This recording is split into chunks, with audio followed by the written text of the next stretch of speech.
like to welcome everyone.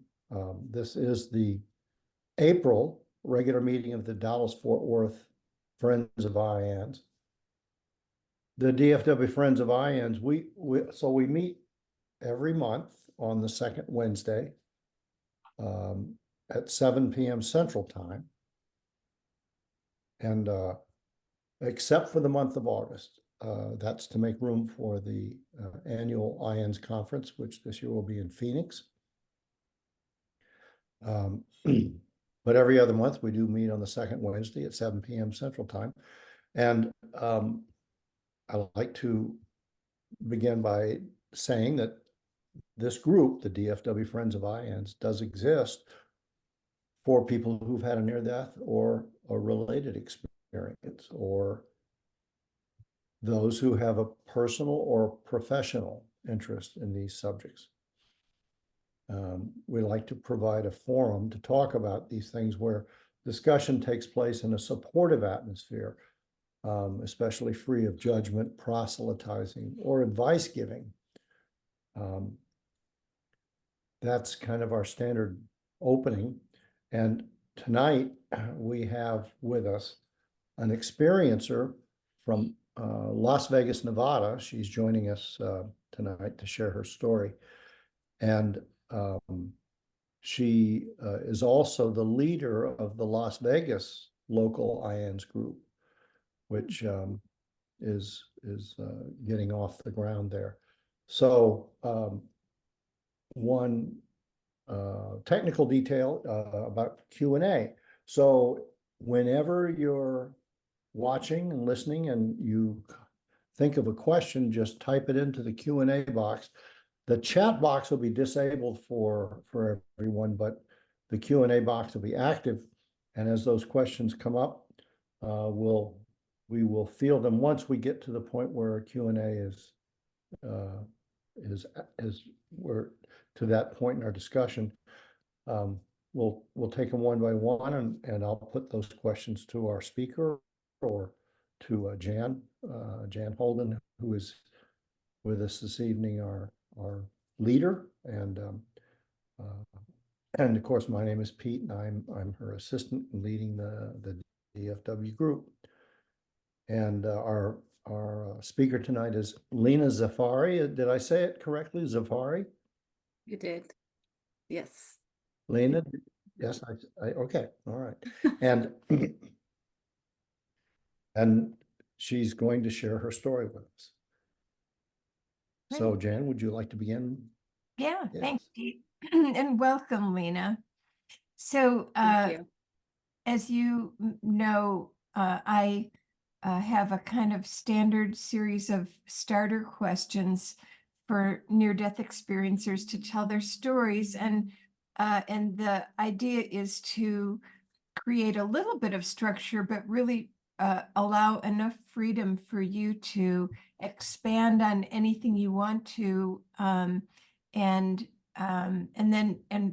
we'll, whatever time it takes for us to get through all those questions, and then we'll have Q&A from the audience, unless Pete sees a question that seems like worth pausing to ask right at the time.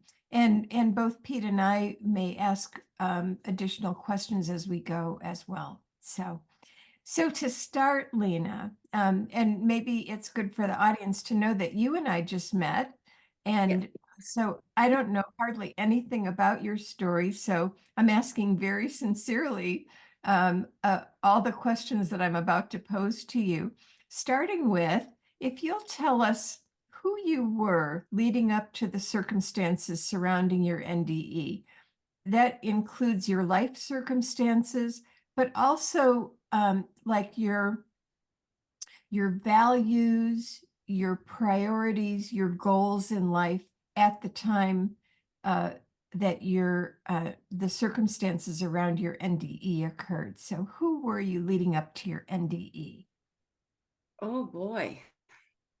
Well, before I do that, I would like to say thank you for the invitation and for this opportunity to speak and share my story. And also to be, I guess, in front of you two. And Jan, you're somebody that I would have absolutely loved to be in front of in the past 10 years going through my experience. So that fact that I'm sitting in front of you now is like a blessing. So thank you. I'm excited. And I also want to say Eid Mubarak to all my Muslim family and friends. And it's the end of Ramadan. So I wanted to acknowledge that and say thank you for everyone who's here. And yeah, so let's get started. Who I was. Well, on the outside, or what you would say, what I was expressing and being seen as, is someone who I was very happy person. I was married, happily married to a great man. I had 2 children. This is right before my NDE. So I was a very blessed person. I have a full family. I've got a big family, lots of relatives. Going back, I know I've always known I was different, but I never understood why I was so different. I kind of was different as far as I could never follow, or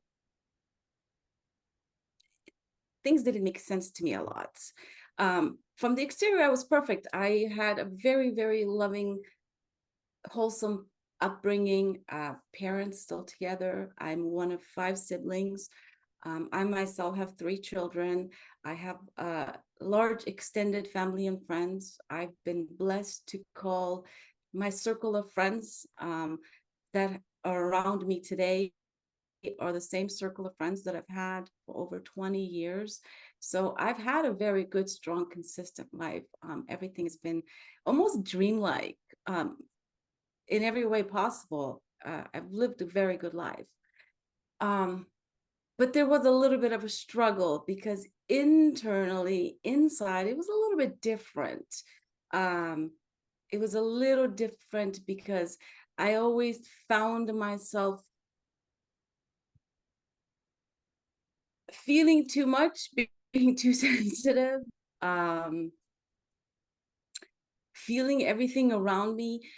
When I was on my own, it was the sense of pure joy and happiness. I thought everybody was like that. I don't know, but I have these 2 memories growing up. I don't know what it was, but I was always in a state of really happiness and joy and love. One of the influences that made that possible for me, I don't know how or why, but I listened to a lot of music, and particularly Hindi music, and I was very, very attracted to music, poetry, and very particular poetry. I was very drawn to Rumi's poetry. At a young age, I would read his poetry, and I knew that there was another layer of what he was talking about, but I knew I didn't understand it. But I felt it, but I couldn't really understand it. So there was that. So there was always this curiosity about life growing up. But there was also the struggle of never knowing what to say, the right thing, being around everybody. I was always just, I don't know, it was almost like I didn't know this was happening to me as a child but growing up, my sensitivity was to where I felt what people were thinking and were feeling, but I thought that was very normal. I was very sensitive and alert child and even an adult. And that sensitivity also kind of caused me to create a shell, kind of like a protective shell. So, there was this gentle kindness to me, but there was also this kind of like keep your distance. So there was all these differences within me, which none of it really made sense. But at the end of the day, I was happy. I had a good life. I was living in Southern California. I was a mom in love with my kids. And then kind of life happened. It was 2000, end of 2013. This is right around the time when, I guess, the beginning of the near-death experience. So I was healthy and strong. There was nothing. I was on vacation. I was living in California, and I went to visit my brother in Houston, Texas. And after about 3 weeks of having a great time, I got sick, and on the night before I came home. And it was some sort of a cold that my sister-in-law had gotten, but it was just a cold. So by the time I journeyed back home, the cold was really feeling miserable because I felt like I couldn't breathe. There was like this sense of when I took the breath, it would stop and it would hurt. So it felt different than normal. I was like, this is not normal. But I'm also the type of person who always believed in natural healing, natural stuff. I never really followed anything. I always did my own thing and, just figured stuff out. So I was not one to quickly go to the doctors. But that evening when I got home, it's like 10 o'clock at night. I came home and put the kids to bed. At the time, my son was 4.5, almost 5. And my daughter was 18 months old. So I was a mother of young kids. And so I thought I was just putting them to bed and going to go and get checked out that night and be back by morning to take care of my kids. Well, kind of didn't happen that way. I went to the hospital that night and I was admitted. They did x-rays, did whatever. I was in the hospital for the first 3 days, pretty much awake, but struggling to breathe. So they had the a breathing thing on me. So that helped me breathe. And then they had, I guess, something on my legs, pumping my muscles, my legs to keep me, I guess, circulated. I really was not aware of what was happening besides the fact that I would just get up and say, hey, I'm fine. I need to go home. It's been a day. It's been 2 days. It's been 3 days. Let me go home. Like, guys, I have kids at home. They don't even know what happened to me. I need to go. That was my only concern. That was my only thought process. There was nothing else on my mind. I don't know why, but I don't want to call it fear, but I had this thing I was saying, I got to go home. I can't. See, my son's birthday is January 13th. And I got admitted to the hospital sometime around 1st, 2nd, or 3rd of January. I'm not really sure of the dates yet. But when I got in, I somehow knew to say, I need to go home. It's my son's birthday. Nothing can happen to me. Like, let me go home. And also at the time, I was nursing my daughter. So there was that bond. I was like, I need to go home. I need to feed my daughter. Like, just let me go. But those first 3 days was, just being in the hospital and that kind of a memory. My husband at the time took a picture of me sitting up like this in the hospital bed with my doctor standing next to me, smiling, completely looking like this. And apparently I was well enough for all of us to say, see, I'm good, let me go home. But my doctor decided to keep me for one more night. And she's like, nope, I'm going to keep her for one more night. So I was like, okay. So, I was there one more night. But that night, it was a Tuesday night. I don't know what happened to me medically, because at that point, they rushed me to the ICU. And from there, the next 5 days, I really don't know what happened to me. Like, medically, I have no idea what really took place. So I can only share with you what happened, like where my head was and what I was thinking. And in those 5 days, I only have memory of waking up and asking to go home, even in that state, saying my kids are waiting for me. So this was a big deal. And I don't know what my health condition was, but apparently I was there for 5 days. Now, before I tell you what happened as at the near-death experience, I kind of had to find out later on what happened. So at the time, the doctors in the hospital had informed my then husband and my father that there was really nothing they can do for me, and that I was not responding to any treatments. I had lost function of both my lungs at that point. And I don't know if they knew at the time or if they've mentioned this, but apparently I had contracted the N1H1 virus. And I don't know how or when. I don't know if it happened in the hospital, but I know I have one strange memory of laying in the hospital. During the hospital, I remember watching the TV, and I remember watching the news of the N1H1 virus becoming a problem, and several people had died, and they were putting it on the news. And for whatever reason, I knew I had that, or I don't know, but I remember hearing the news of that. But that's it. So that's what was medically was happening to me. Besides that, I don't know. So now I could tell you what took place with me within my awareness at that moment. At this point, I have no awareness of date, time, space, or anything, but all of a sudden, I found myself sitting up completely awake, just like this. And I look up and I'm looking around, and I know where I'm at. I'm in the hospital room. I'm in the ICU room. I see myself and I'm like, okay, I'm in the ICU room. And it's like I can see the whiteness of the walls, but it's almost like the white walls and the whiteness of the walls are almost see-through. So I could see the darkness behind it, but it's not a scary darkness, but it's just like a night dark. But I'm in the white, bright ICU room.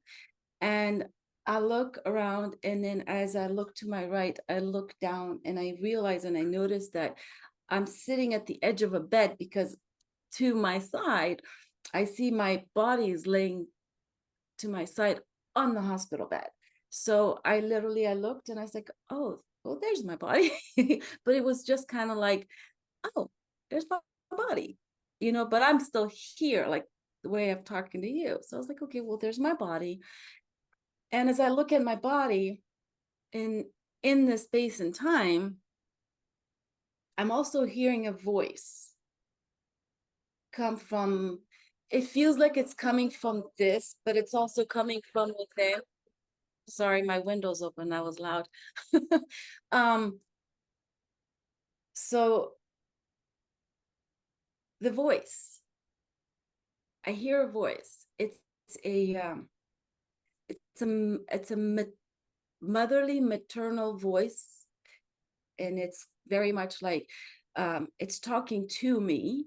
It's telling me, saying, Lena, you have to go back, but you have to make the decision, and you have to decide.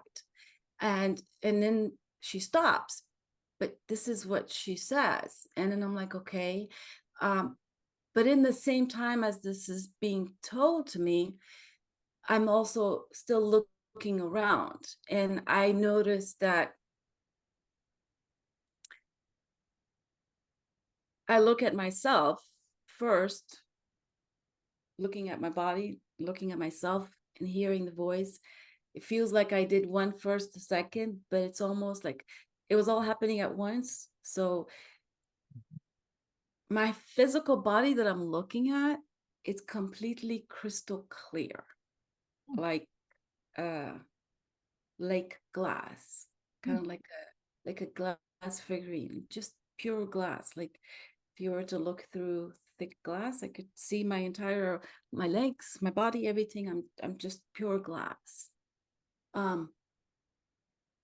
So I didn't think anything of it. I'm just aware of it. And the voice is still kind of guiding me to make that decision, kind of like reminding me that it's a decision, but I have to make it. Kind of like, come on, make your decision. But as this is all playing out, I'm also, you know, kind of my attention goes to my left, or I'm looking on this side. And as I look at this side, on this side of me, I see my children. At the time, my son was, like I said, about to be 5, and my daughter was 18 months, but they were both sitting right there. And I don't know what it was, but it was just the moment of seeing them in my space. It was almost like if light illuminates, gets brighter, the room just became brighter. It was almost, there was this freshness, there was this lightness. It was almost like, I want to say love amplified, but it was just like if you were to say, you know, just like everything just arose and like brightened up, and it was just indescribable, but it was just, you know, it was joy, it was all those emotions. It was just like what I'd been asking for all these days to what wow. So at that moment I saw them and it was, I guess it was almost the moment of, for me, making a decision faster than I can remember. But before I made the decision, then something else profound happened also. That moment preceded another moment, which was my awareness from them kind of lifted, and I looked up and I looked further out, but I was looking out into space. So as I was looking out into space, in space, I could see people sitting like lined up in a row, and I couldn't see them, but I could see their silhouettes in the dark. I didn't know who they were individually, but collectively, I knew there were people still on earth, people here, praying for me. So this was my family and my friends. So I saw them, but I couldn't see their faces. All I could see was their dark shadow, the shadow of them. But as I looked at them, just my gaze on them, me looking at them, the moment I would look at one of them, it was almost like they would rise from that space and they would come closer. And as they came closer and I was able to see who it was, before I could see who it was, they actually turned into the flame of a candle, like the light of a candle. So they turned into light. And then they would go back. And it was almost like, so there's no time, right? So I don't know how long I spent sitting there looking at different people, almost kind of like mesmerized the fact that I can look and then they would come up, and I was like, oh, that's so cool. So that happened to a few different, but it was always like, okay. But at this point, the voice is also calling me at the moment as well. And then the voice is very kind of like, come on, Lena, you got to hurry up. You got to make that decision, so I made the decision, and I was back in my body. So how did you make the decision, or what happened that you then made the decision?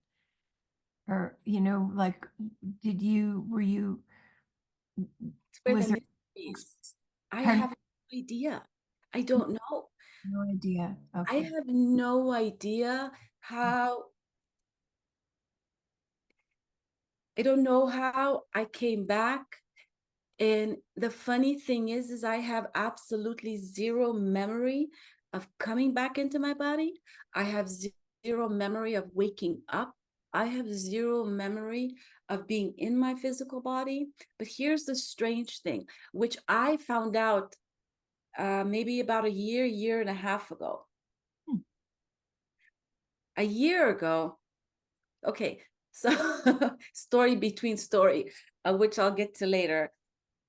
But one of the after effects, obviously, was I ended up getting divorced, which is a whole nother story.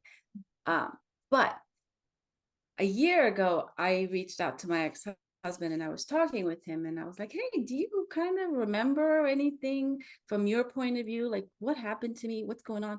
So, of course, you know, he sends me all these pictures of me in the hospital. He apparently took a lot of video and pictures of me in the ICU, in the hospital with my doctor. But there was one particular picture that he sent me that blew my mind because I have no memory of it. There's a picture of me after I woke up in the ICU and after I got up. I have no memory of it, but there's a picture of me sitting in the hospital bed eating a hamburger and fries and a drink. This happened after I woke up, but I have no memory of it. Wow. I really have no memory of it. And I didn't even know that that even took place until he sent me a picture of it a year ago. So I don't know how I came back into my body. To be honest with you, I don't really, I think me coming into my body, I don't think I woke up into my body for some time because I don't really have a moment of impact where I was like, oh, I'm back. And like, you know, oh, I died and I came back. I had no idea. Nothing happened to me. So that was the near-death experience. Mhm. And once you really became conscious again, how much of your NDE did you remember?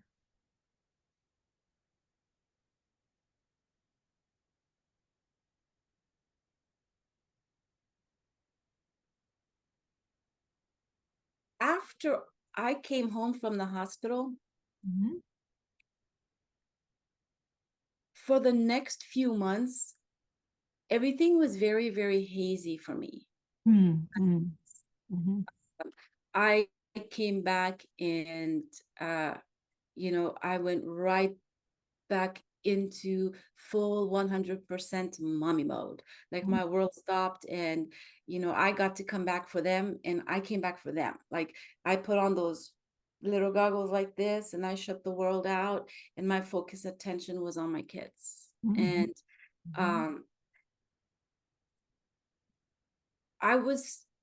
I remembered clearly what happened. I knew I was in the hospital. I knew I was sick. I knew I got better. My NDE. Initially, I don't remember when I really recalled that, but it was really never forgotten. Mhm. You know, it was almost like I came home and I went into mommy mode and heal mode, and you know, nobody told me that I died out of lung failure. Nobody told me why I was in the hospital. They told me I was in the hospital and that I just needed to rest for a while and to, they told everybody to give me some time to heal because I knew something happened to my lungs, but I didn't know what. But my immune system was low. But beyond that, because I had no other therapy, I took no medication, nothing, no doctor's visit. I had one follow-up visit 2 weeks after my experience. I went to go see my doctor and they told me nothing. She just looked at me like, oh, okay, and just released me. I had no idea what happened to me medically, spiritually, nothing. But, you know, I still remembered how I felt and what I saw and the love and the light and seeing myself clear. And I was like, that was interesting. That was interesting. So I never really thought about it. It didn't mean anything. There's nothing. But even my sensitivities was always a part of me. My intuition was always a part of me. What happened after my NDE, everything, it's almost kind of like if you're listening to the radio on, I don't know, whatever volume setting, and then you all of a sudden go all the way to the loudest, and you have like big speakers and everything is loud. My sensitivities were like sensitive, so everything was feeling very, very loud, and like I was feeling stuff, but I didn't know why. Like it was just, I was more weird than I was before, according to Yeah. you know Yeah. was being shown. It's a little weird, more sensitive. Yeah. So how long did that go on that you were in mommy mode, hypersensitive, remembering your NDE, but not, but not, Clueless. yeah. Clueless. Oh, I was clueless. Yeah. 3 years. 3 years. Well, actually more than that. So my NDE and my return back, to me now, looking back, feels like it was almost like this open portal that remained open. And I was always half in, half out, if that makes sense. I was living in both worlds, but I didn't really know it. So I was having a lot of visions and downloads and things happening. Like one of the biggest ones that really stopped me dead in my track was when 3 months after my NDE, I literally saw at the time, my third child at the age she is now. She's 9 years old now. But back then, I saw her at around the age of 8 and 9, because she ran across me in spirit, and I saw her, and I saw her hair, and I saw her complete back, and I recognized her, and I knew her. And I immediately looked at my husband. I was like, oh my God, there's our third child. We're gonna have another child. And I know he just kind of looked at me like, okay, honey. Yeah, kind of like, just come home after 3 months of being in the hospital. So everything I was saying was like, okay, honey. Yeah. Yes. All right. Yes. Nice. Yeah. You're doing good. So a lot of what I was seeing and feeling was kind of like that, it was just kind of like, but I also was getting very strong intuitive nudges that I would follow. And one of them was, I basically, so I had after that vision, exactly 1 year later, January 22nd of 2015, my daughter was born. So her vision manifested. But shortly after that, I convinced my husband and my family to all get up and move back to Houston, Texas. I really don't know why, but I had that urge. I needed to go, and I made them go. And we all went to Texas. We moved. And now I realize that was my way of kind of hibernating. And I don't know what it was, but a lot happened in my time in Houston. Right after that, shortly after that, so fast forward there, 3 years later, now I'm living in Houston, and I'm vacationing to Southern California. So for my near death, I was living in California, vacationing to Houston, and then that happened. Now I'm living in Houston, and I go on vacation with my kids to California.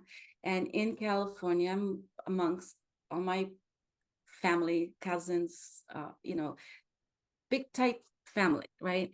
And my cousins are like so excited, like, Lena, we're so happy you're here. Well, let's go do something. We're gonna take you to a float tank. And I don't know, there's this part of me that's just buzzing with excitement. I'm like, well, what is it? You know, and then they describe what it is. Oh, it's also known as a uh, sensory deprivation tank. Well, that just kind of put shivers down my back. And I was like, oh, that's scary, because I don't do these kind. I'm not a daredevil person, you know. So they tell me about it and what it is. And that's all I know about it. And I'm kind of feeling so drawn to go do this. And I'm so excited. And I have no idea what I'm getting myself into. Zero clue.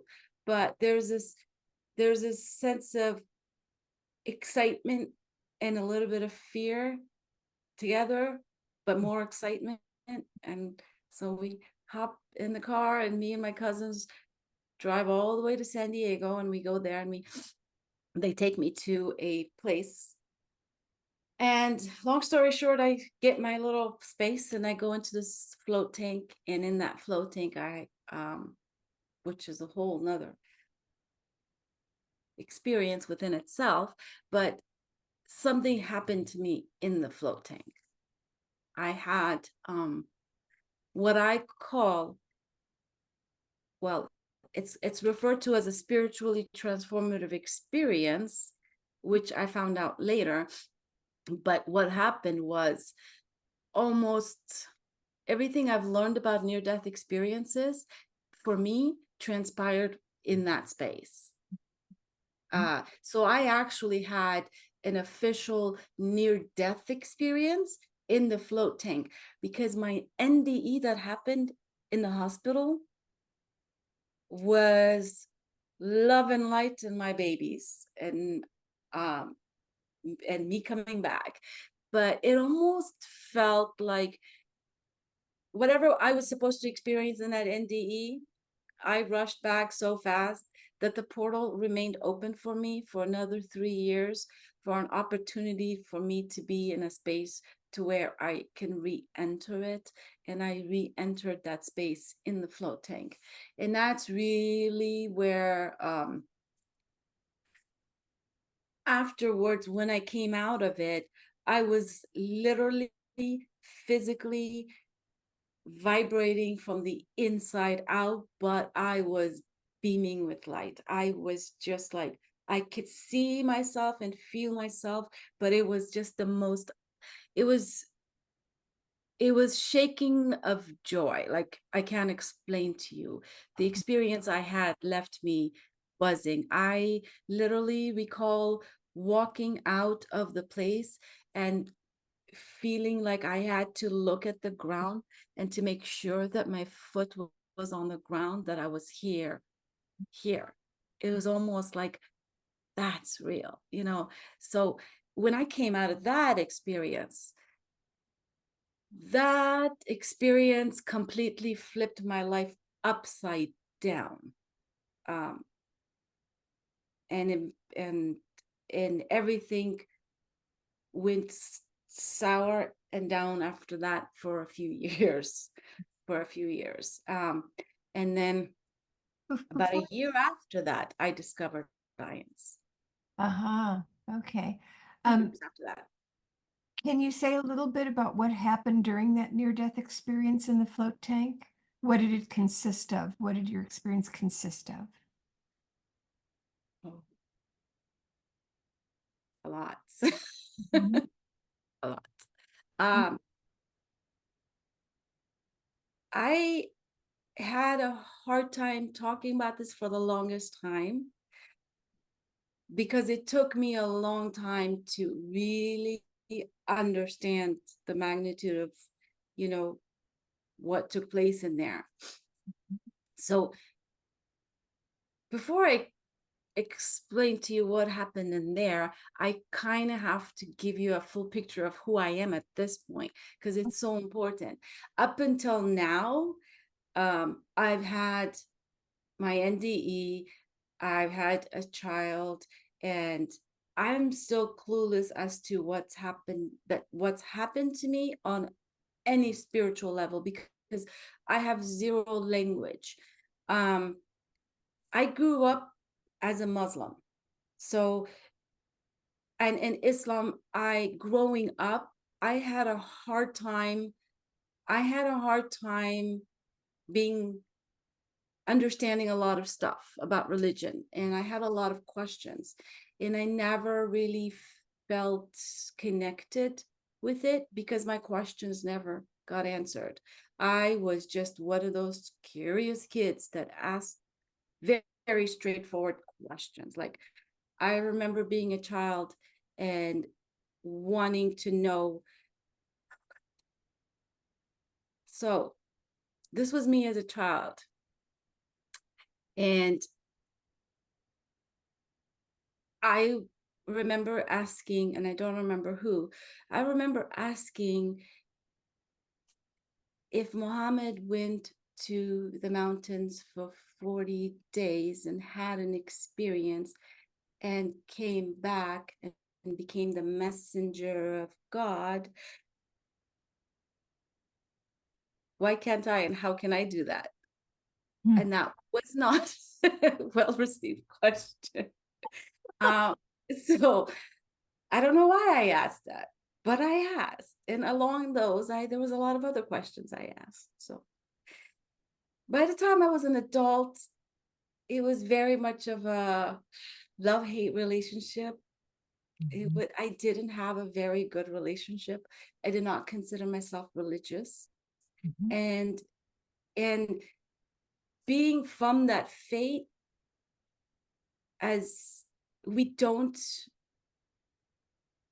for a Muslim to leave Islam and to go to another religion is probably one of the biggest sins a Muslim can make. So once you're a Muslim, you don't sin, so you don't do that. So that's out of the question.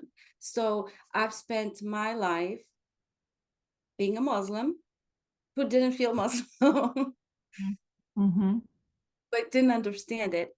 And I had no room or language for any other religion because I was like, I just can't deal with that. So I really didn't have religious language for anything.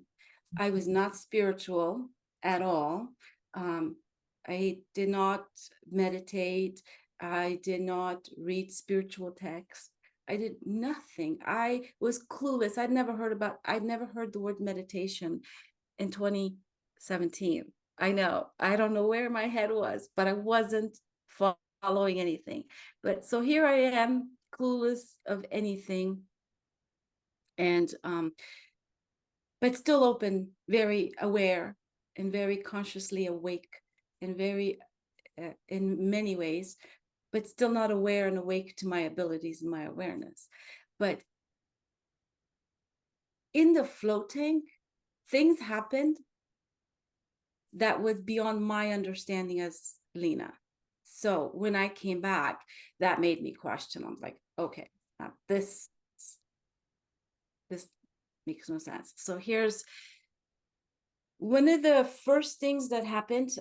Are you familiar with the float tank? Would you like me to say what it is a little bit? Yeah, absolutely. Yeah. But why don't you, well, my understanding is that you're put into a situation where you're floating. You don't have to worry that you're going to sink or anything like that. And you're floating and the environment is dark. So there's no light, and being in the flotation of the water, you're not really sensing anything physical because the water is this perfect temperature, just like your body.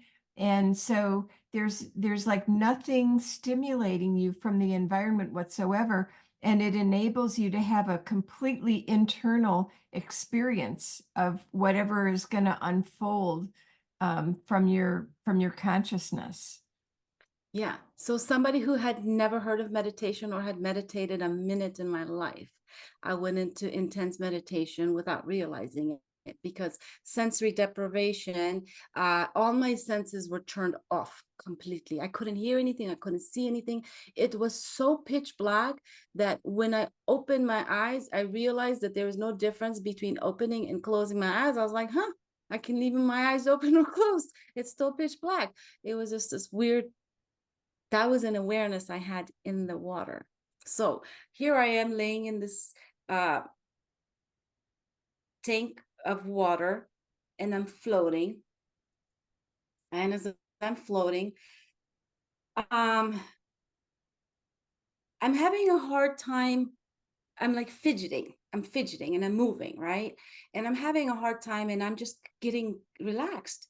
And it's so as I'm fidgeting around, all of a sudden I hear a voice.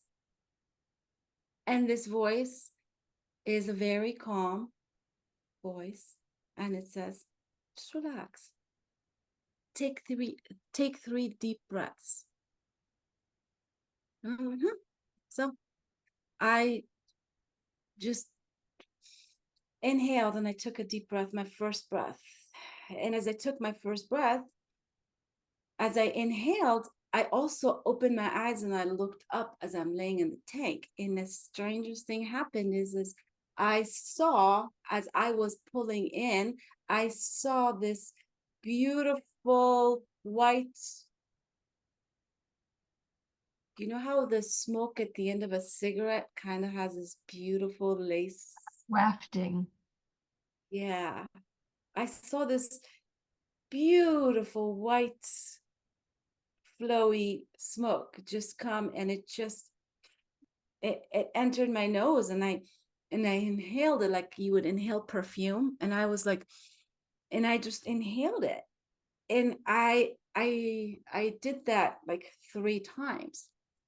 And as I did that, it was almost kind of like, I don't know what happened, but all of a sudden, I relaxed and I calmed in the water. And my hands kind of in the water just came and kind of rested on my belly like this. Because when you lay in water and you go like this, your arms just kind of, and I just relaxed right into the water. And all of a sudden the voice starts talking to me. And the voice says, those are your chakras. Because my hand was on my belly. The voice says, those are your chakras. And I could see that it was looking at my body, and it told me that those were my chakras, and it highlighted this and this for me. So it was almost like there was focus and attention on these 2 chakras. And while this voice was telling me that those are my chakras, and once I understand how they are related to my life and learn how they're each chakra is connected to my life, that I can heal any and all parts of my life, is what I was told. And as I'm hearing this, I'm kind of in the corner listening and seeing this take place. And I'm thinking, I wonder what chakras are. I got to go home. I got to Google that. So I was taking a mental note to Google chakras. No idea, never heard of it. It's like, okay, so chakras, check. But after that, it was almost like now I found myself in a tunnel. I was sitting in, like, I guess a vehicle, and I was inside of a tunnel. But this was a very interesting experience because I was in the vehicle, but I was also inside the tunnel watching myself in the vehicle. But I was also outside of the tunnel that was located on the side of like a mountain. The tunnel wasn't on the side of a mountain. And I had the awareness of being up here while looking down at the mountain and seeing through the mountain a tunnel, and me sitting there watching myself being inside the tunnel. And inside the tunnel is an experience that was interesting because I was in the tunnel, but I was in a vehicle, and in the vehicle turns into kind of like a big ship. And in the ship turns into like the nose of a big jet airplane. And I'm in it, and everything transitions as it's going through. It's happening, it's morphing into these different things, so I'm able to see it. And as it goes from car to like a ship to a plane, and then it turns into a bird. And as this is happening, I could still see the light of the tunnel, where the light is, and I'm zooming through towards the light. But to my left, where the light is, I could see kind of like, you know how light comes in through lattice, you could see light coming in. It was almost kind of like a lattice break towards the left side, at the end. So I could see like sun beaming into the tunnel and the end of the tunnel. But the strangest thing is by the time I approach that and the end of the tunnel, it is no longer anything. It is just me. It's just me coming out of the tunnel. Like I've shed all the things that brought me to that point, had shed it off. And what comes out of that goes into the light is me. So kind of like essence. Kind of like what? Your essence. Yeah, like it was just me. So I came out of it, and me coming out of it, I was immediately aware that I was again invisible, because I didn't feel a sense of like falling gravity or anything. I was just at the top of the mountain where I came out. I was just there. Sort of suspended. Yeah, but it's not like I was dangling in air. I was just there. And I'm looking around, and I'm looking, and it's like, I'm in this, it's almost kind of like I want to call it like a valley. So there's like another big, beautiful mountain there, another big, beautiful mountain there. And there's this mountain that I'm coming out of.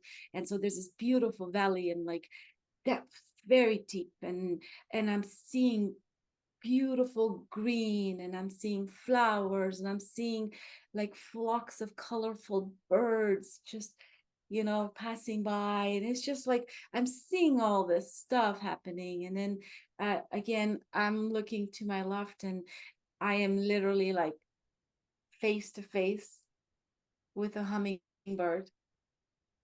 And I'm just looking at this beautiful hummingbird, literally like face to face. Hummingbirds are this big, but this one was like my face. It was the size of my face. So I was just like, I was like, oh.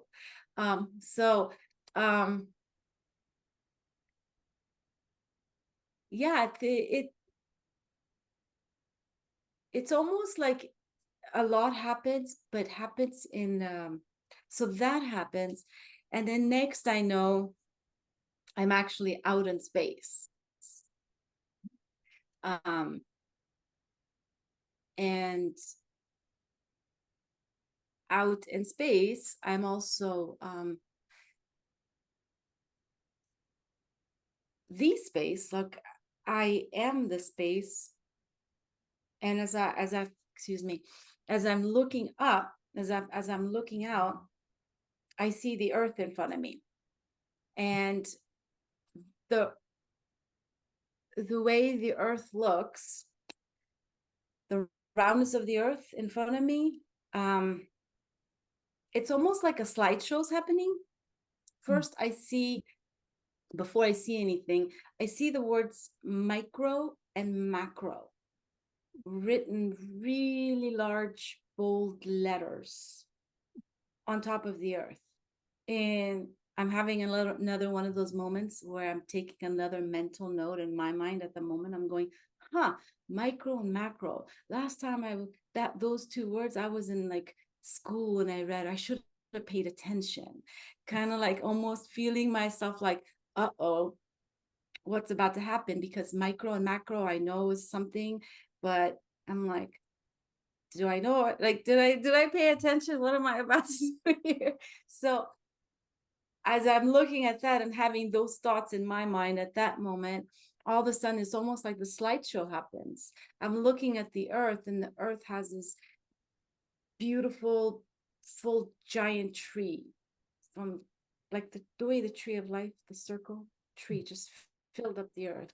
And so I'm looking, I'm like, wow, that is, beautiful. It's full tree. But what happens is I am shown the tree in its micro, in its seed form, and back to its macro, kind of like, okay, the tree began as a seed, which grew into a tree that created the fruit, that created more seeds. So it's like I saw the tree in its micro and macro and its evolution, but it didn't stop there. I was shown all kinds of stuff, birds and animals, and just, it was almost kind of like a slideshow. From humans to animals, everything would come, and it was almost like I would see it decoded to its micro, single atom, seed, and back to its fullness, and how its fullness created another seed that became. So I saw the micro and macro of that, but there's no words. There's no words. There's no conversation. Is nothing. I'm just sitting there looking at the slideshow. I'm looking at this, the micro and macro of things in it, but it's going so fast. It's going so fast. It's almost kind of like, but I could see it, but it's going really, really fast. But I could see the micro and the macro of everything from, over and over again, but it's going so fast. I can't keep up with it, but it's there. So, yeah, so all these things happening, and I'm fully aware of it and taking mental notes, but I have no idea what's going on. And then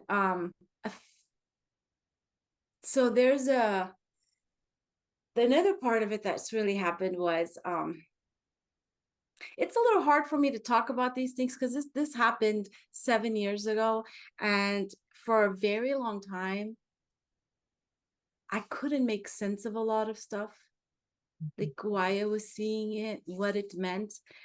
Even though I understood it, I didn't know how to verbalize it and communicate it in a way to where it would not be taken in the wrong way, or like I wasn't sure how to put it out there. But I do now, but this still comes with, okay, vulnerable moment putting myself, speaking about this. But I saw the earth, and it in that same kind of distance, I looked at the earth, and from the earth there was these 3 beautiful lights emanating, these 3 thick, strong pillars of light emanating from the earth into space, kind of like 3 big straws in a coconut, like high up, very strong, solid white lights. And so I'm here and I'm looking at the 3 lights, and I'm like, okay, but it's almost like there's no communication. Everything is visual and understanding, and it's like internal, like, okay, so there's this internal knowing that as I look more into it, I come down and I look, and I know and I recognize that the first light that is in front of me is Muhammad, the light of Muhammad. And then I look over to the other light and I look at that and I recognize that as the light of Christ, Jesus. But at the same time, at this moment, I'm like, okay, well, I know who he is. I don't know who he is. And then I realized that the third light is me. And I'm thinking, okay, so it's almost like at the time, the beginning, I didn't know anything. Like I was like, oh my God, what does this mean? But now, what I understand of it now is there's so much depth to that because, you know, light and light when merged together is just more bright light becomes one. There's no distinction between this light and that light, so it's just light. So it felt like when I was in that space, I was able to feel the light of the two and understand the light in a way that was way beyond what could be possible inside my brain, my mind, my capacity. It was like that. So yeah, so that was an awareness. And then I want to say the conclusion of it, right? The end of it was another interesting, was all these big profound things. It was one after another, and it was just like I you know, it's taken me so long to you know, express, comprehend, and talk about it. But at the end of it, I saw the earth, and at this point I saw the earth in a distance, but it's almost like the earth all of a sudden transformed into like a fist that opened up into a palm. So now I'm looking at just a hand, an open hand in the middle of this darkness, and you know, in the middle of the sky, I'm looking at this hand that's just there.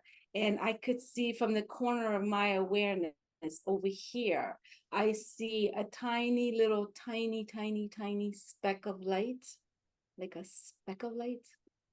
I see a speck of light bouncing, pew, like whoosh, and coming down and landing right in the middle of the palm of the hand. And I recognized that being me. Like that was me jumping into the hand. And then the hand just kind of did this. And then next thing I know, that my time was up and I was asked to please you know, get ready to leave. So it ended right there. And yeah, the lights came on and I got up and I was like, whoa. Yeah. Wow. That was a lot. Yeah. Yeah. Oh, yeah, it left me so utterly moved and changed that I cannot even put into words. I'm still me. I'm still who I've always been, just way more like, I don't want to call myself sensitive because it's almost like, oh, I'm being sensitive. No, I'm not. I'm sensitive, but I'm not weak. You know, like, yeah. But afterwards, for another 2 years, I had no language. For another 2 years, I had no community. For another 2 years, I had no idea what was happening to me. For another 2 years, my sensitivities went off the chart. I became like, I don't know, there was this like, I was lost in bliss. It was almost like I couldn't, it was always in that space. I couldn't leave that space. It's not like I would wake up and think about it. It's like I never came out of it. It was always there. I'm always there. And so I'm always in bliss, and I'm always in love, and I'm always, but then it's like I come out into the world, and it's like it's almost like I slam right into like a ton of bricks into the world. My entry into the world has been so hard. It almost feels like an airplane coming down, and it's just like a crash landing. It's like for years, my life felt like I was just having a crash landing every single day. You know, I was pissing everybody off, just being me. I couldn't say anything right. I couldn't do anything wrong. I was just, I, I, you know, it was, I was in utter bliss and in complete misery at the same time. um, um, you know, I had my kids. It was hard because I didn't know the things that were happening to me, why they were happening to me.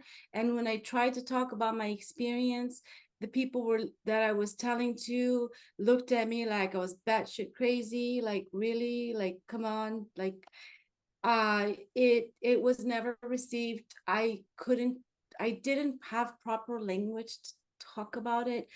And not only that, but my own brain couldn't comprehend a lot of it.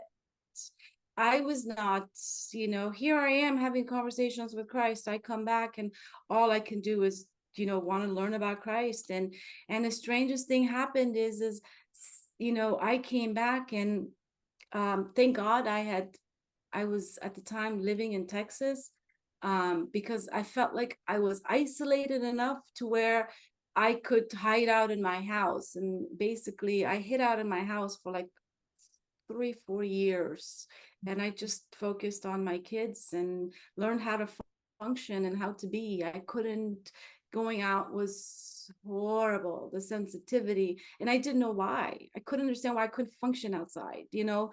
So there was a lot of, it was hard struggles, and sometimes it still can be. I mean, it's still a work in progress. I don't, you know, I think it's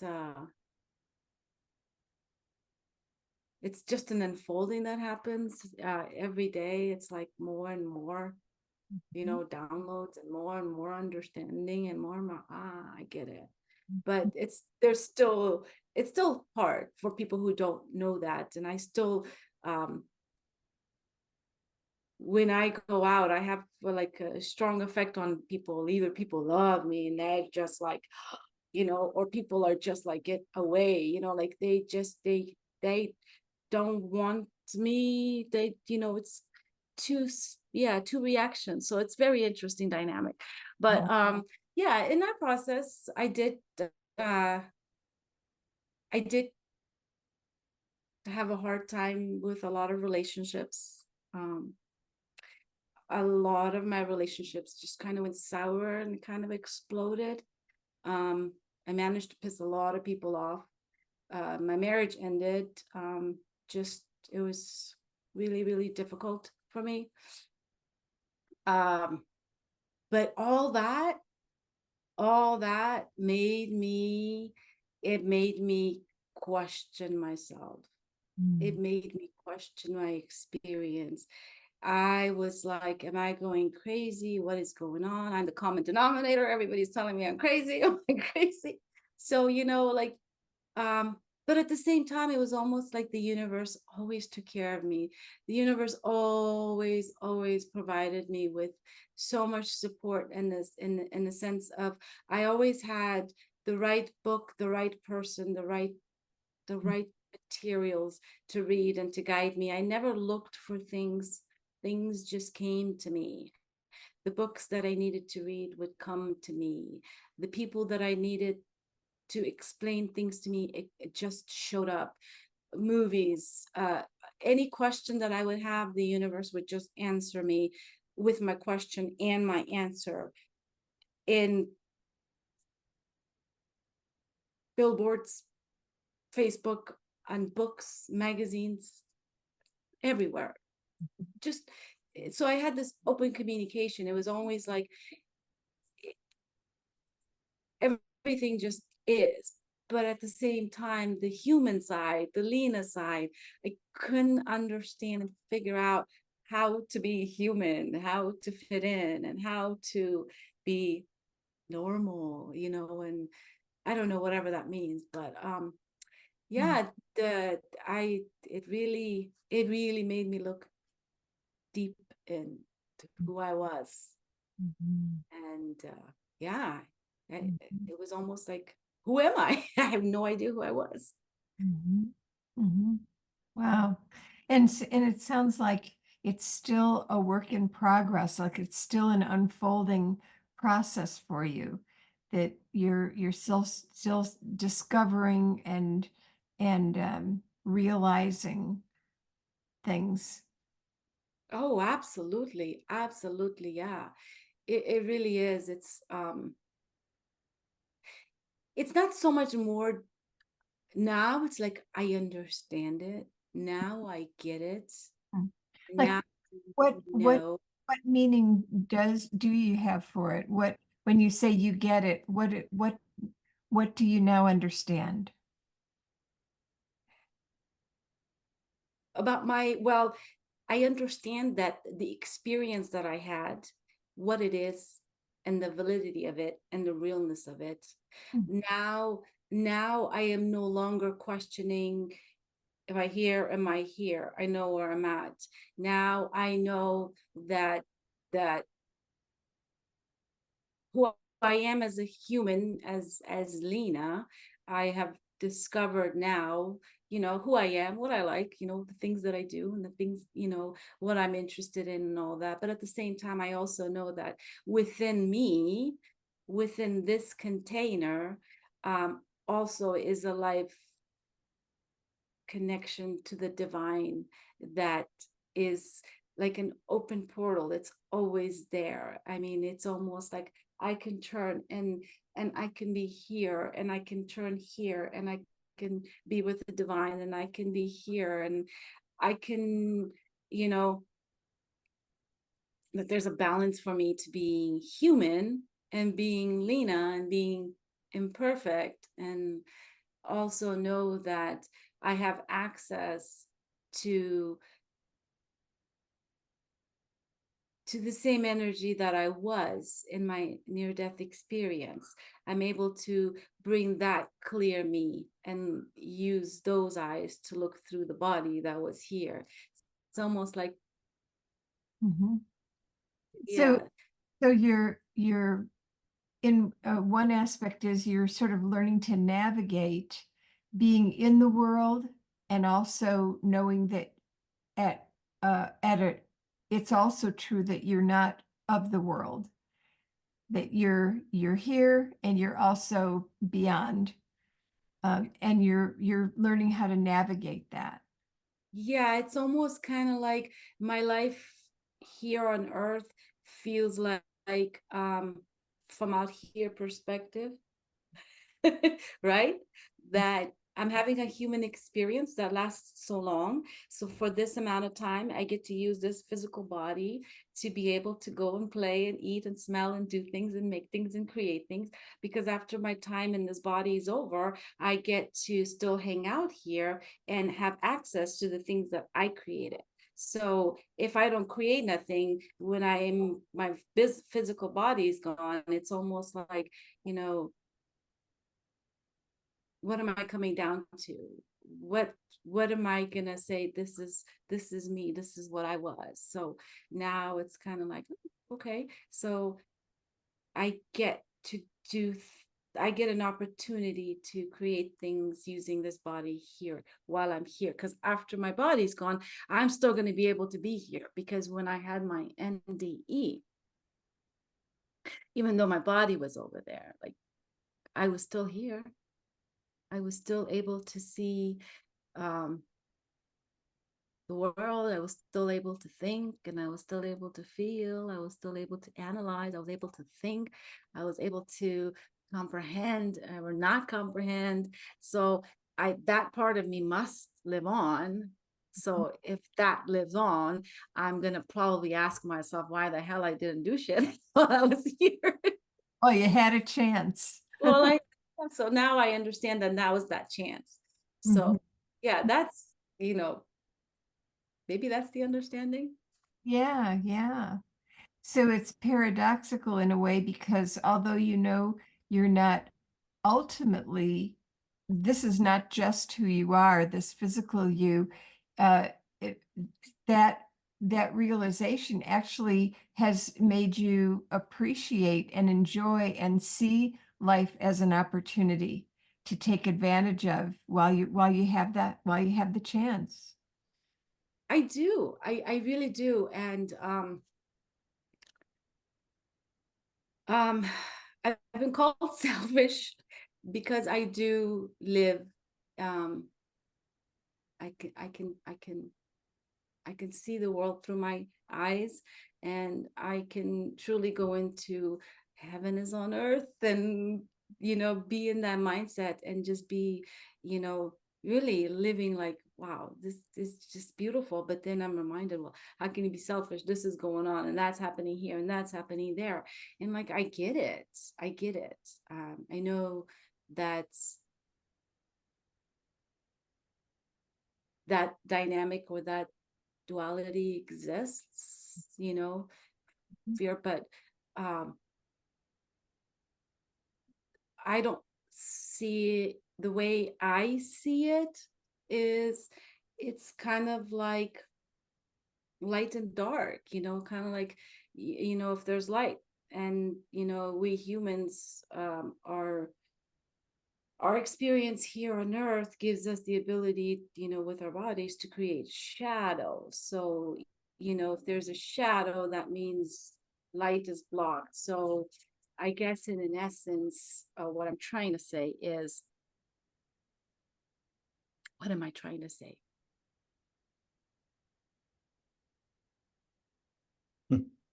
I'm I don't even know. I think I lost my train of thought here. Mhm. Well, you were talking about how there is, as much as you live in a state of joy and bliss, you're also aware that there is darkness in life. And that's part, it's just part of the way things are. There's light and dark. Yeah, I got lost in the space in between. Yeah. Yeah. So there is. Oh, at the physical level. Yeah, Yeah, on the physical level. Yeah, there's both, and I acknowledge that, and I understand that. Uh, yeah. so, it's finding balance for me to be able to live on both sides, to have an awareness of what's happening here on earth, but at the same time, you know, walk on the side of bliss, like. Hmm. Hmm. Yeah. I have sometimes, some people here have maybe heard me say that one of my images of sort of an ideal state of existence is to have my head in the clouds and my feet on the ground. And it sounds like that's what you've navigated. Like you commented when you came out of um, the sensory deprivation tank, that you had to, like look at the ground and really, okay, this is it, and put your foot there and really experience yourself in the material world, like you had you'd gone into the clouds and you had to come back and get grounded again. I was literally floating. Yeah, yeah. And so now that's when you talk about kind of being here and then but turning and being aware of that, it's like you have that going on, that you've got at one level you're in the bigger reality, and at another level you're at this reality, and you're managing those two. Yeah, it's very interesting because sometimes I'll find myself having, I guess, I don't know, it's weird because, like, I said, um every day, every moment, it's always like there's like a lot of ahas and a lot of epiphanies that come out. This is like, it's wonderful, but it's constant, Mhm. Mhm. What was I gonna just say? You just asked me something. Hmm. Hmm.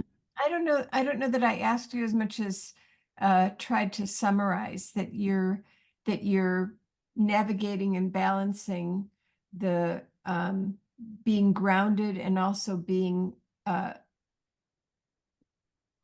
ungrounded, like in at the at a higher or bigger reality than just your physical self. And that you're navigating those two things. Yeah, I did. I literally I didn't have to, and I didn't go out looking for it. It's Mhm. looking for things. Things would just come, and the things that came was almost like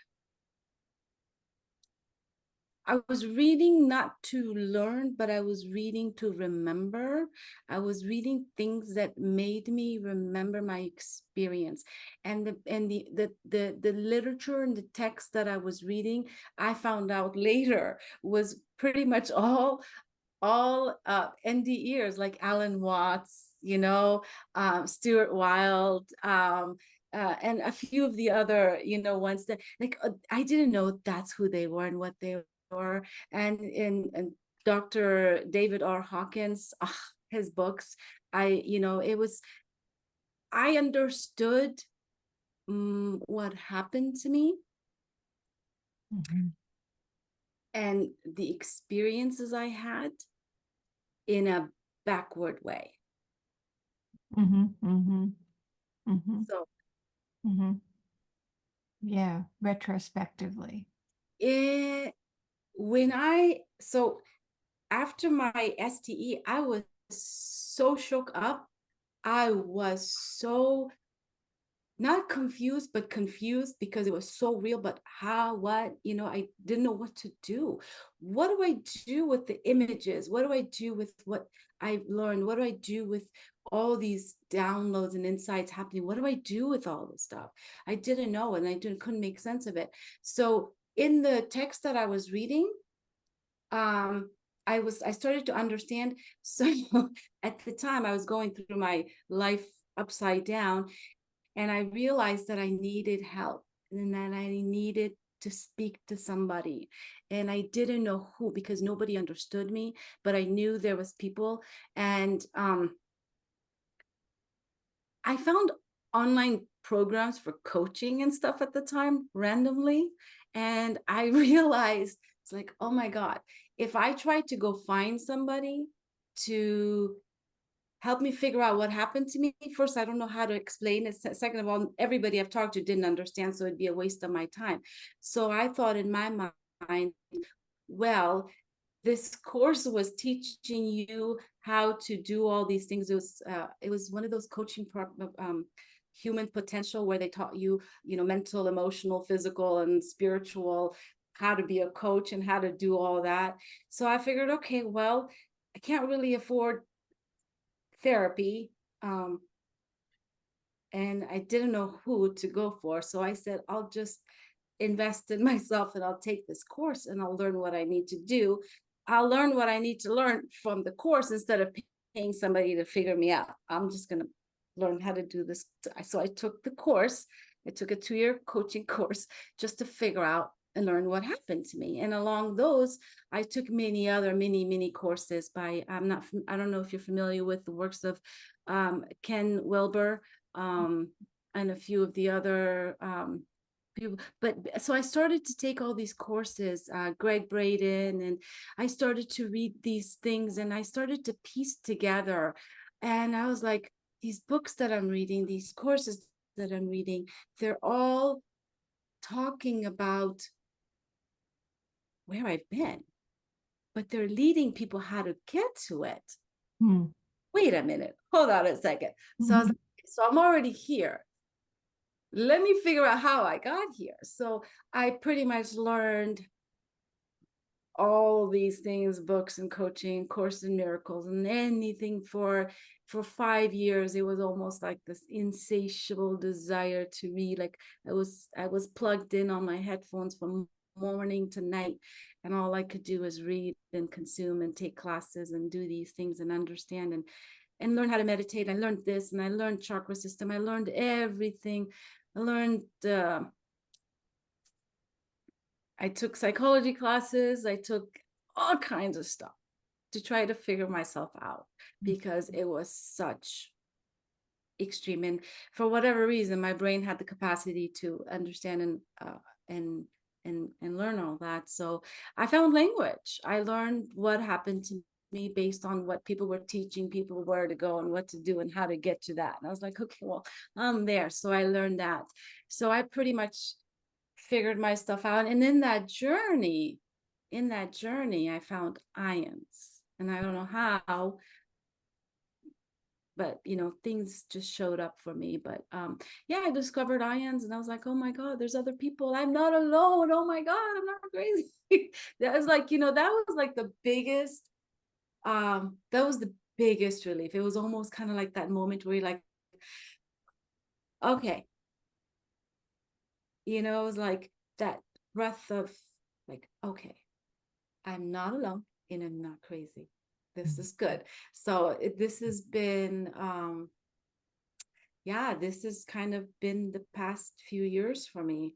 It's been that crazy journey. And here I am, all kinds of stuff that I've learned and picked up on how to translate my experience.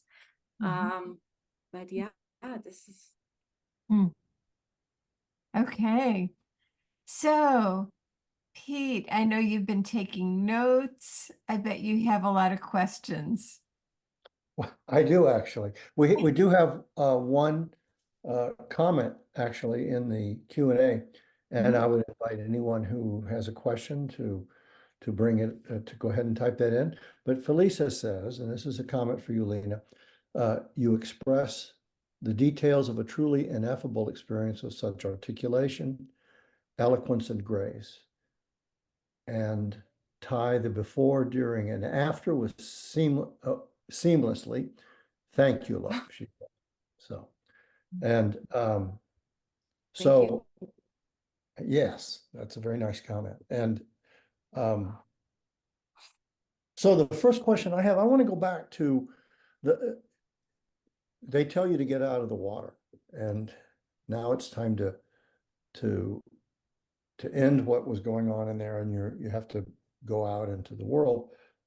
And you describe you use the word bliss a few times there, but you were lost in bliss, hyper sensitivities, utter bliss, and a crash landing, the notes that I made. And was that experience of bliss, Lena, did it persist? Could you make it go away, or was it very persistent in those hours, those first hours?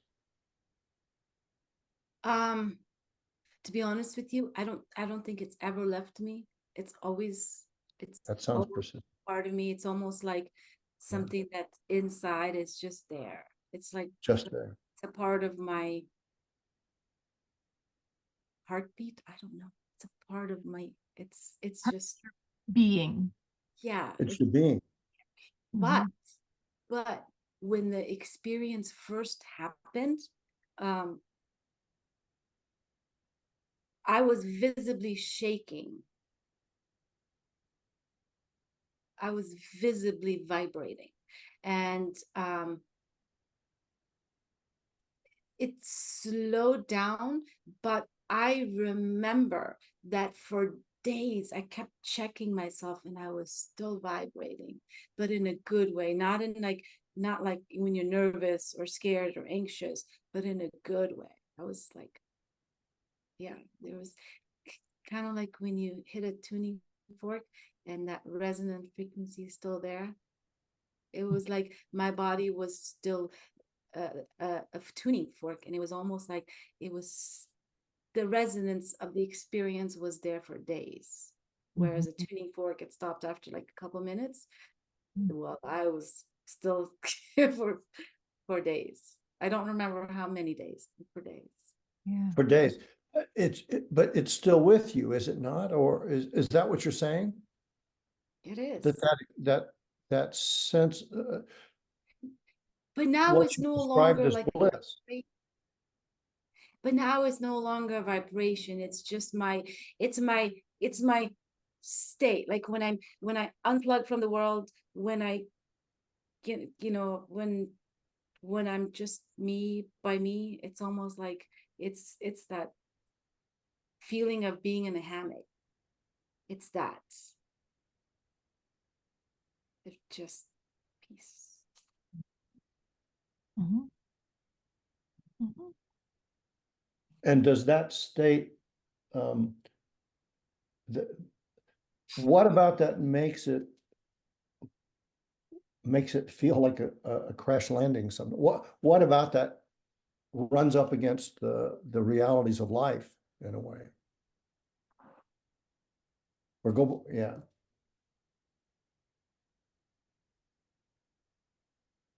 I didn't know it then, but the language that I have for it now is this. The best way for me to describe it is, so energy, vibration, frequency, right? Every emotion has a frequency vibration to it. Love has a frequency. We may not know what it is or how to measure it or what the measurement is or the description of it, but it's a frequency that we can all feel and we all recognize it. When you walk into a room and there's happy people, you're happy. You know, they're happy. And when you walk into a room where they're mourning or there's grief or there's anger or there's sadness, you walk into the room, and if there's a collective, if there's enough people or one person, whatever it is, when you walk into that space, you feel it. Whether you have the language or the measurements or the description or not, you feel it. So on a very basic level, we are all a vibration of the emotion that we feel. So regardless of the words that we use, regardless of what's happening, well, of course, what we're thinking and what's happening is contributing to that vibration, right?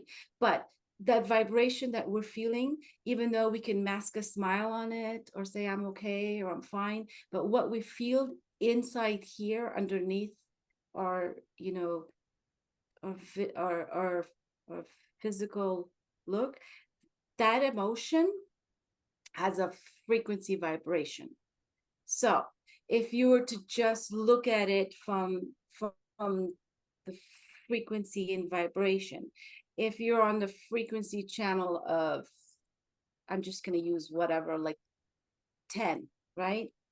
And you walk into another room and the frequency of the people are 10, whatever that 10 is, joy or not. But, you recognize, you're like, hey, it's like, hey, that's where alignment is. That's where we feel connected. And that's when we feel joy. But if you're cruising on 10 and you walk into a room full of 2, it's like, oh, shit, you walked into the room. Either they're too happy and you're too depressed and you're like, you storm out, or you're happy and they're depressed. You're like, oh, shit. I'm done with that. You go and you have your merry way experience. So when I say that it feels like a crash landing, is because for me personally, my own frequency was through the roof, because when my mind is thinking about what it felt like to be a light, what it felt like to feel the love of my experiences, or a moment in my experience, or when I was in front of Muhammad and Christ, or when I saw the hand, or when I saw my children, or when I saw any one of those moments, and there are millions of moments in my experience, even though it had lasted, but I could spend a lifetime just, looking at my experience and talking about it and describing it. I could spend a lifetime and it would not be enough. But so when I'm there, my frequency is a certain frequency and I'm high and I'm feeling good. But when I walk into a room where there people are angry or upset or depressed or stressed or angry, and then now you have 4, 5, 6 people, right? One's angry, one's depressed, one is stressed, one is nervous, one is anxious, one is this, one is that. It's like, for me, I walk around, well, I'm like a sponge. I'm like a sponge. You know, my senses, my sensitivity is like, my empathic ability is like, I can look at you and I know you're sad, and I'm just like, oh, you're sad, oh, you're mad. But then it's like, all of a sudden now I'm feeling everybody's energy. I get overwhelmed and it just feels like, you know, it's like I have to adjust. You know, it's like I have to bring my volume down. I can't be walking around all happy while people are upset, and just they'll, I mean, that's why, you know, inconsiderate, rude, Pissed a lot whatever. of people off. Yeah, that's how you piss people off. And I realized that the wrong way. I did that. But, you know, so it's not that I just have to be aware. Now, I wasn't aware of what I was doing. I didn't know my frequency was high. I didn't know that when I come down and I was feeling this, and that's why I'm feeling that. I would just come down and I would just be frustrated and angry that these people are angry. And I'm like, what the hell is wrong with you? You know, like, what's your problem? I couldn't empathize. And it was just like, you know, like it was too much for me, you know, and it just showed up that way. But, you know, that's why I felt like a crash landing, because I was like, why? I couldn't understand why people were holding on to emotions that I could see was unnecessary. Like, just let it go. It's okay. What do you mean it's okay? What do you mean let it go? You don't know. You're insensitive. I was like, okay, you know?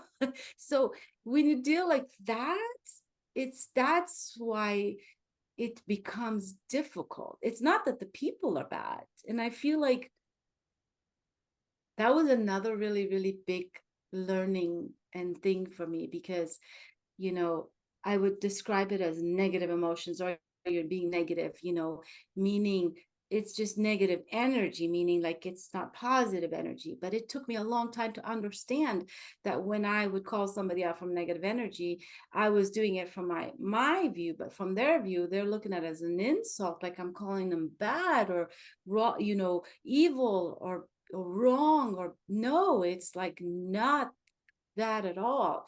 And that was like the biggest learning for me, is understanding that when I refer to something as being negative, or I refer to something as somebody as being negative, meaning you're, you know, you're exhibiting the language of anger. So if somebody's anger, and anger, the frequency of anger only has to its disposal for use only so many words and only so many reactions, right?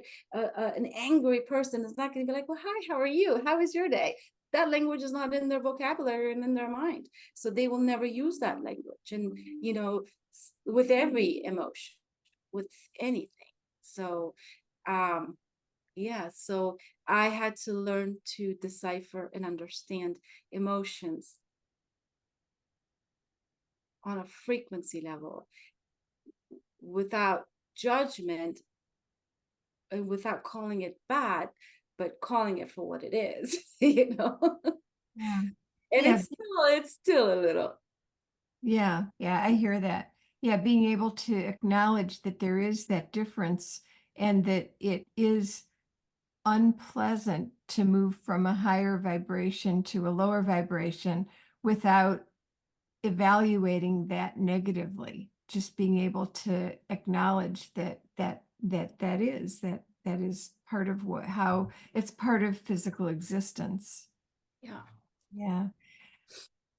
You know, I have a couple of questions too. One is, at one early on, you had the voice say to you, you know, these are your chakras, and once you understand that system, you'll be able to heal yourself. I think that's what you said. Do you, to what degree do you feel like you have accomplished that understanding of your chakra system and how to heal yourself? Wow. First of all, So many layers. First of all, well, I understood that there are actually energetic locations within the physical body that has been measured and can be measured. We have the tools and technology to be able to see and sense and feel that. And now knowing that I'm not the only one who has this kind of knowledge and understanding, there are other people who have tapped into that same energy source, other people who speak and teach it. So I've been blessed to find the right teachers. In fact, a lot of Christ's teachings and material delves into that and talks about that, a lot of the channeling that has been. So I've been very well informed as far as the actual chakra system, how it works and how it functions on a vibrational level. Our chakras are literally energy fields within the body that is literally connected to different parts of our body. On a physical level, each chakra is connected energetically to each part of our body so that they affect the form and function of the actual physical body. So your fifth chakra, which is your throat chakra, right? It has to do with your throat, your glands, your physical body, right? Everything in the neck muscles and all that. But it's also your inner voice, your ability to use your mind and your heart and bring it together and speak out of it in an alignment way. Because a lot of times, we all have the fifth chakra and we're all talking, so we don't realize it's broken, because we don't realize that a balanced chakra and what an imbalanced chakra looks like.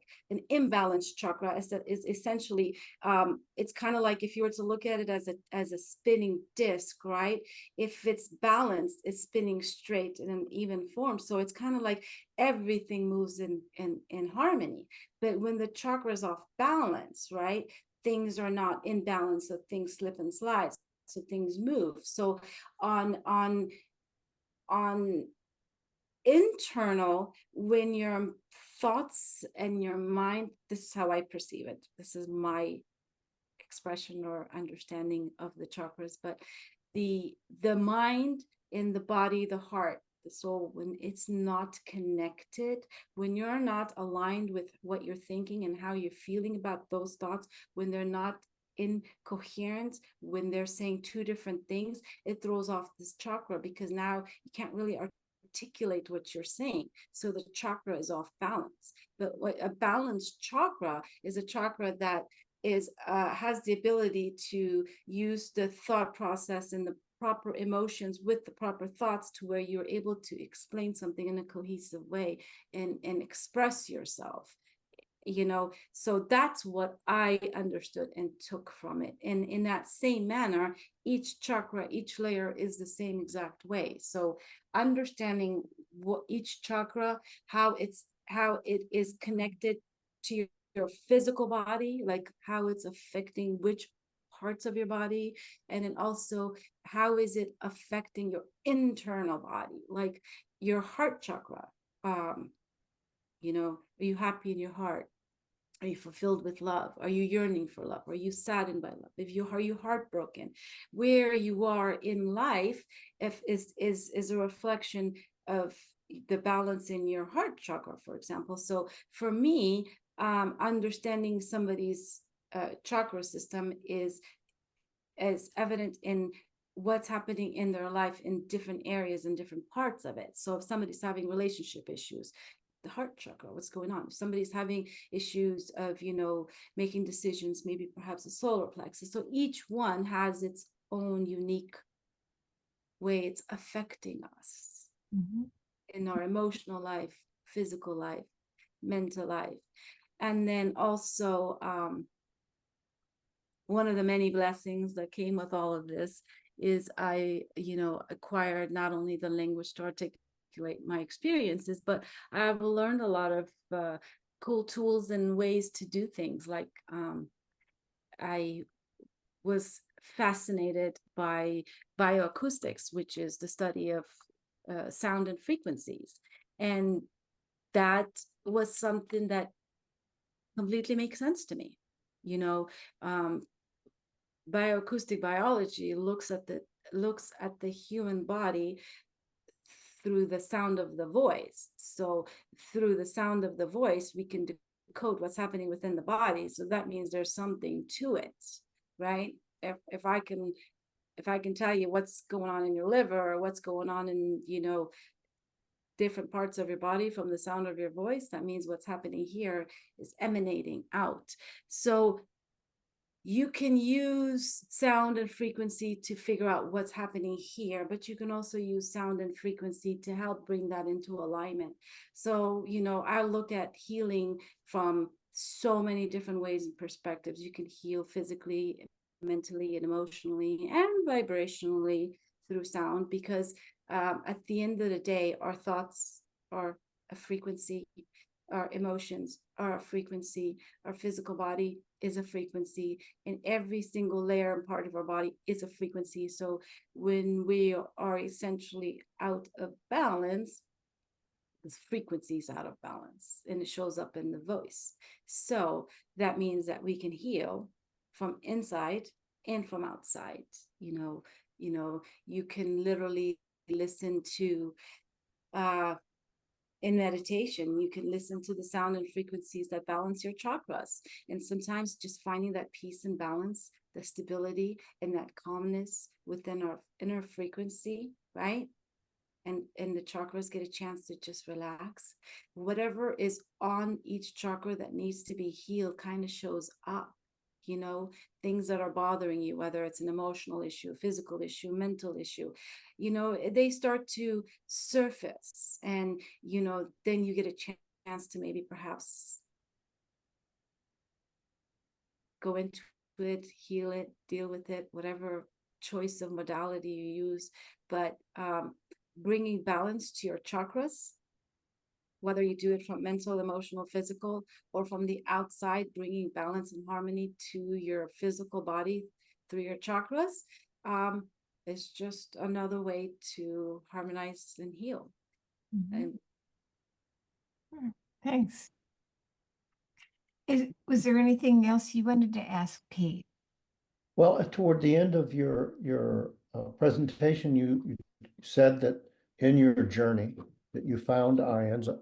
I wanted to ask when that was, how long ago, and what have you been doing with IANDS since then, and how has that integrated itself into your life and what you're doing? Oh, thank you for asking that question. That is a beautiful question. I think if I think back, I believe I found IANDS right around the end of maybe 2019, because I was right before I moved to from Houston to Las Vegas. So I moved to Las Vegas end of 2019. So let's just say 2020. I moved to Vegas in 2020, and that's around the time when I kind of like was like, all right, you know, I had found IANDS by then, and I understood, okay, and I was in that whole learning process of taking coaching classes and all that. I realized that the help that I received just by knowing that I'm not alone and there's an organization was it's such a breath of fresh air, such a thing that I was like, oh my God. I learned that there were sharing groups. So I looked immediately in Las Vegas to see if there was a group here that I can, you know, go to, because I was so excited. And it turned out that there was no groups here. I was like, oh no.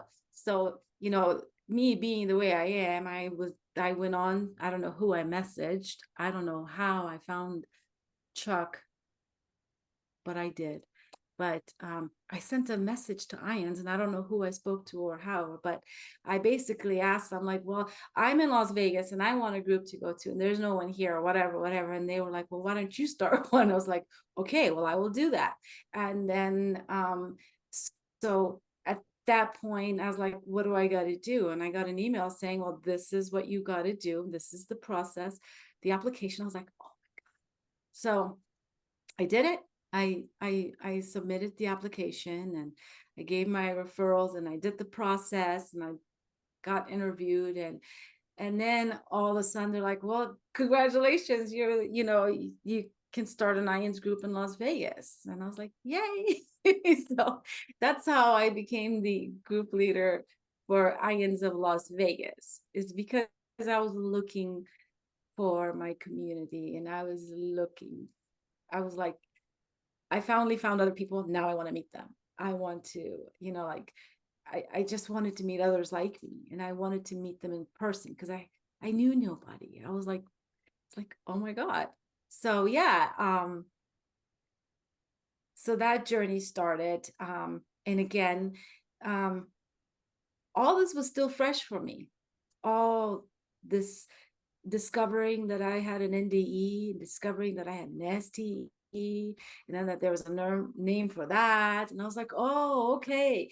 And then after that, through the research, life still happens. I mean, I've I've been in the process of integrating being on this planet, both on here and there, trying to function and be here in this world. I mean, I have 3 children, I have family, so I still have all the normal responsibilities of, of anybody else, and I still have to function and be in.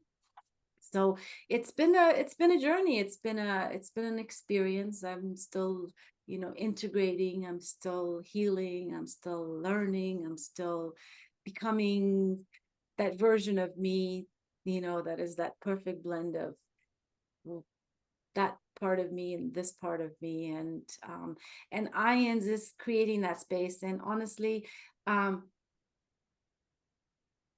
wouldn't trade my experience for anything. I have nothing but love and gratitude for my life, my experience. The hardships were the best part of them. The relationships that broke were my biggest blessings. It reminds me of that Japanese vase story that they share. You know how they say that in Japan, when a vase breaks, they pick it up and they put it back together and they seal it with gold, and then now it becomes more beautiful. It almost feels like all the hardships and the breakdown in communication and the relationships that went sour for me are those golden stripes for me, because of them I had to really go in and look in and figure stuff out, and I learned so much and I've become so much more. And what I want to do now is use IANDS of Las Vegas to really grow it and to grow a community here, and to be that person in that space for another experiencer who has no idea what happened to them. And then on top of that, I've learned that I didn't know this, but I had an NDE at birth. I don't remember it. I don't have any memory of it. But the story that was told, I had an NDE at birth, and the after effects as a child, after I discovered IANDS and after I attended the IANDS conference the past 2 years, and I met PMH Atwaters and read her book, and I realized that, oh, hold on a second, this happened to me as an adult, but it also happened to me as a child. And then I discovered that it happens to children, and that's where my heart just, because I was a childhood experiencer with no language and no support, no help, no resources, no nothing, and it was hard. It was hard. Even though I was blessed to have such an incredible, loving, tight-knit family. And I really want to emphasize that I was blessed to be on this planet, cradled in a family who gave me unconditional love. To this day, I am being taken care of by family, and family and friends. I have the best. I've had the best experience, but not knowing my sensitivities and the experiences that I had was difficult. So that's why I decided to create IANDS of Las Vegas and be that hub for other people, especially children. I want kids to know that, you know, that's been my biggest thing. So interesting, Lena, because you just answered the question that I was going to ask, which is that you've been on this incredible journey of self-discovery. yeah. And it's been just this amazing process of I don't know what other word to use, of discovery. And my question was going to be, do you have any sense, that was very much, it was wonderful for you. Do you have a sense that it was intended for the welfare of others in any way? And you really just answered the question, that you're a big part of your motivation to grow the Las Vegas IANDS is to have a place for people like you who've had experiences like this that our culture hasn't prepared them for, and be a culture where those kinds of experiences can be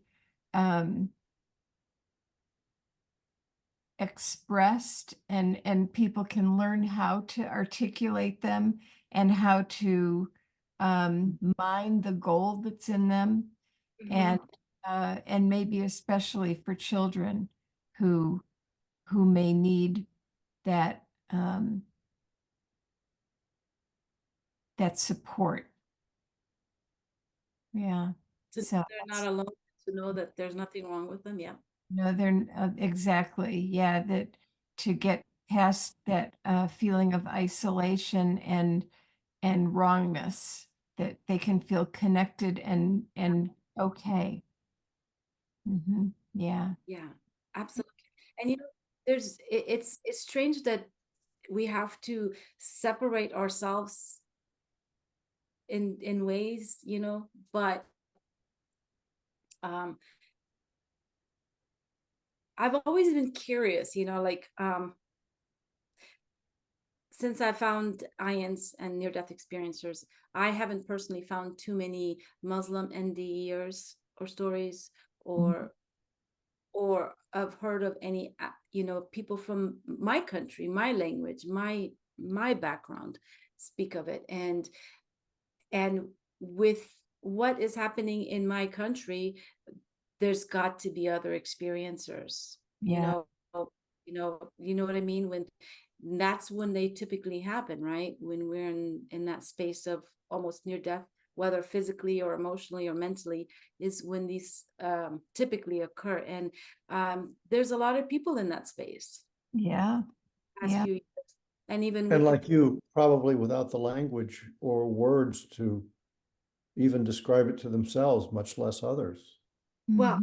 I mean, I grew up here. I have Hmm. knowledge of the English language. I have resources, and I have never everything. And I consider myself pretty, but I had no idea. And even when I found out, it's been many, many years, even though I know and I have the language and I can articulate it, there's still that.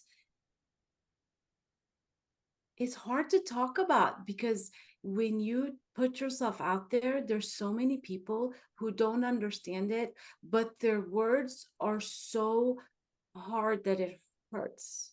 Mm, mm, mm. Yeah. Have you ever Googled Muslim near-death experience?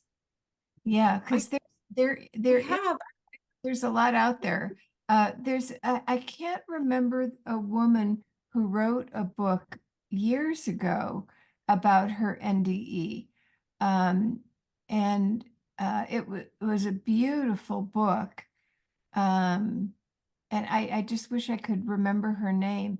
But anyway, there's been a lot in the last decade or so about Muslim NDEs.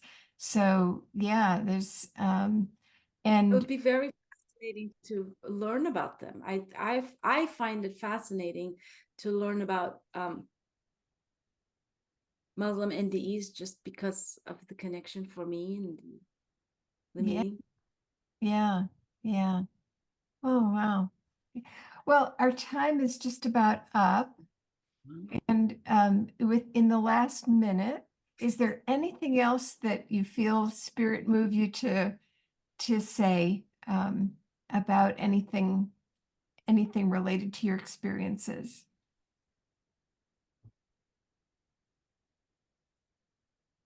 What wants to come out is really honestly just that, you know, we are light, we are love, we come from that. This human experience is just an experience that we come from love and we go back to love, and that, you know, our time here is to just be love. And love does not mean being, you know, I love you. Not that. Just love to me means looking through the eyes of patience and compassion. Like, I almost want to say, like, through Christ consciousness, you know, through Christ eyes. There's not a lot of language or verbiage for me in Islam to use that best articulates that, and I'm sure there are. But for me, the way I really comprehend it is through Christ consciousness, meaning where his consciousness went, and when he came back and he still spoke from and healed from, it's that. And we all have that capacity, and we all have that ability, and we are that. And that's what all my experiences at the end of the day, even though it's different, separate, together, is just that we are one, we are all the same. And yeah, this is just an experience. Mhm. Yeah, that's a great note to end on. Thank you so much, Lena. It's been Thank you very much. Thank you. a wonderful couple of hours, and wishing you all the best with your Las Vegas IANDS group. Thank you. Yes.